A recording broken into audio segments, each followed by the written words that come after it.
wabarakatuh. Yang terhormat Bapak Urip Muhayyad Wiji Wahyudi MPD selaku dosen mata kuliah Seminar Pendidikan. Sebelumnya perkenalkan, nama saya Alfreda Sari NPM 191446157. Di sini saya akan mempresentasikan proposal saya yang berjudul Pengaruh Media Pembelajaran PowerPoint terhadap Prestasi Belajar IPA Siswa Kelas 3 SD Negeri Tegalmulyo. Latar belakang penelitian ini, pada saat ini media pembelajaran merupakan salah satu cara siswa dapat berpikir nyata dalam pembelajaran tematik. Maka dari itu, media pembelajaran sangat dibutuhkan siswa sekolah dasar, dikarenakan sebagian besar mata pelajaran ini berkaitan dengan kehidupan sehari-hari yang dialami siswa. Untuk zaman yang sudah modern ini, dari penelitian yang saya lakukan, masih ada beberapa guru hanya menggunakan metode ceramah dalam penyampaian materi belajar tanpa adanya media pembelajaran yang mendukung. Dengan menggunakan metode ceramah ini, siswa sulit menerima materi yang dijelaskan guru. Bahkan jarang ada siswa yang paham dengan materi yang disampaikan, sehingga siswa kesulitan untuk menjawab pertanyaan dari guru saat akhir pembelajaran. Salah satunya pada pembelajaran IPA. Di pembelajaran IPA itu sangat dibutuhkan media pembelajaran karena banyak bagian-bagian kecil yang akan dipelajari oleh siswa. Berdasarkan uraian yang sudah saya jelaskan di atas, maka penelitian ini akan berjudul tentang pengaruh media pembelajaran PowerPoint terhadap prestasi belajar IPA siswa kelas 3 SD Negeri Tegalmulyo. Berdasarkan latar belakang yang sudah dipaparkan, peneliti menemukan rumusan masalah, yaitu bagaimana pengaruh media pembelajaran PPT terhadap prestasi belajar IPA siswa kelas 3 SD Negeri Tegalmulyo, dengan tujuan masalah yaitu untuk mengetahui seberapa pengaruh media pembelajaran PowerPoint terhadap prestasi belajar IPA siswa kelas 3 SD Negeri Tegalmulyo.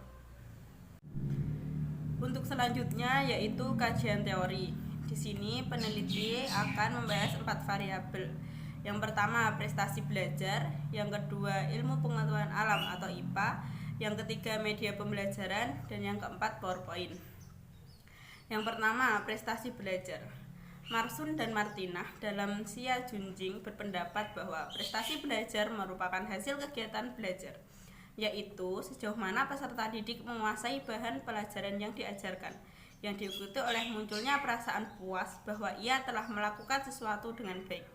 Hal ini berarti prestasi belajar hanya bisa diketahui jika telah dilakukan penelitian terhadap hasil belajar siswa. Maka dari itu diharapkan guru bisa membawa pembelajaran dengan rasa senang sehingga siswa mendapatkan kepuasan dalam proses belajar tersebut. Di saat siswa senang dengan pembelajaran yang berlangsung, secara tidak sadar akan mendorong semangat siswa saat penilaian hasil belajar untuk menentukan prestasi belajar siswa. Yang kedua yaitu ilmu pengetahuan alam atau IPA. Menurut Damayanti dalam Nur Hafizah dan Asmawati tahun 2014 menyatakan bahwa pengembangan ilmu pengetahuan alam sangat penting agar usaha pencapaian tujuan pembelajaran dapat dilakukan dengan efektif. Pengembangan proses pembelajaran sangat penting dalam pembelajaran IPA karena dalam pembelajaran ini siswa butuh gambaran secara nyata, tidak hanya teori yang ditulis dalam buku pelajaran saja. Untuk anak sekolah dasar di kelas bawah sulit untuk membayangkan hal-hal yang terdapat dalam buku, sehingga siswa kelas rendah sangat butuh contoh memberikan dia gambaran secara nyata. Yang ketiga yaitu media pembelajaran. Media pembelajaran adalah segala sesuatu yang dapat digunakan untuk menyampaikan pesan dari sumber secara terstruktur agar terciptanya lingkungan belajar yang kondusif, yang mana proses belajar lebih efisien dan efektif. Menurut Munadi tahun 2010. Media pembelajaran juga berfungsi untuk menciptakan lingkungan belajar yang kondusif karena siswa akan tertarik dengan hal-hal baru yang digunakan untuk belajar, sehingga pembelajaran akan lebih efektif dan efisien. Yang keempat adalah PowerPoint. Rusman mendefinisikan Microsoft Office PowerPoint adalah sebuah program komputer untuk presentasi yang dikembangkan oleh Microsoft. PowerPoint merupakan software yang dirancang khusus untuk mampu menampilkan program multimedia dengan menarik, mudah dalam pembuatan dan penggunaan. Program ini relatif murah karena tidak memerlukan biaya untuk bahan baku dan alat lainnya. Untuk saat ini, penggunaan media PowerPoint tidak hanya digunakan di komputer saja, tetapi bisa digunakan dimanapun, baik di laptop, handphone, ataupun tablet, sehingga memudahkan pengguna untuk menggunakannya di mana saja dan kapan saja. Penggunaan media PowerPoint juga tidak memerlukan biaya karena bahan yang akan digunakan sudah ada di internet ataupun penjelasan yang sudah ada di buku pelajaran. Seperti template PowerPoint nanti bisa diunduh melalui internet secara gratis.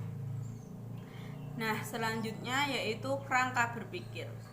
Peneliti ingin mengetahui adanya pengaruh media PowerPoint terhadap prestasi belajar IPA siswa kelas 3 SD Negeri Tegalmulyo. Penelitian ini terdapat dua variabel yang diteliti, yaitu variabel bebas atau independent variable, yaitu pengaruh media pembelajaran PPT. Yang kedua yaitu variabel terikat atau dependent variable, yaitu prestasi belajar IPA siswa kelas 3. Yang selanjutnya yaitu metode penelitian. Penelitian ini akan dilaksanakan di SD Negeri Tegalmulyo. Metode yang digunakan dalam penelitian ini yaitu kuantitatif, di mana penelitian kuantitatif adalah sebuah metode penelitian yang di dalamnya menggunakan banyak angka.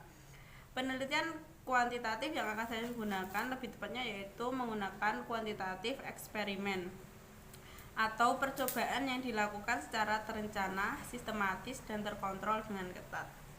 Dengan jenis penelitian kuasi eksperimental dan model non-equivalent control group design. Tujuan digunakannya jenis penelitian kuasi eksperimental ini untuk memudahkan dalam menganalisis data-data yang diperoleh dari dua kelompok. Subjek dalam penelitian ini yaitu seluruh siswa kelas 3 di SD Negeri Tegalmulyo. Yang selanjutnya yaitu teknik pengumpulan data dengan pretest dan posttest. Pretest dilaksanakan pada kelompok sebelum mendapatkan perlakuan. Nah, pretest ini digunakan pada saat akan berlangsungnya penyampaian materi dengan tujuan untuk mengetahui sejauh manakah materi atau bahan yang akan diajarkan sudah dapat dikuasai oleh siswa. Selain pretest, di sini juga akan menggunakan posttest. Posttest dilaksanakan pada kelompok setelah mendapatkan perlakuan. Nah, posttest sendiri adalah kebalikan dari pretest, yakni kegiatan evaluasi yang dilakukan guru pada setiap akhir penyampaian materi. Tujuannya adalah untuk mengetahui sejauh mana pengetahuan siswa atas materi yang telah diajarkan. Yang terakhir yaitu teknik analisis data. Teknik analisis data ini ada 3 jenis. Yang pertama, uji normalitas data yang diperoleh dari tes perlu diuji untuk mengetahui kondisi dari data tersebut berdistribusi normal atau tidak. Yang kedua yaitu uji homogenitas. Pengujian ini bertujuan untuk mengetahui kesamaan atau homogenitas seragam atau tidaknya sampel-sampel yang diambil dari populasi yang sama. Jika varian yang dimiliki sampel-sampel yang bersangkutan tidak jauh beda, maka sampel bisa dikatakan cukup homogen. Yang terakhir yaitu uji hipotesis. Uji independent sample t-test untuk menjawab hipotesis yang telah diajukan, maka perlu dilakukannya uji hipotesis dengan bantuan IBM SPSS.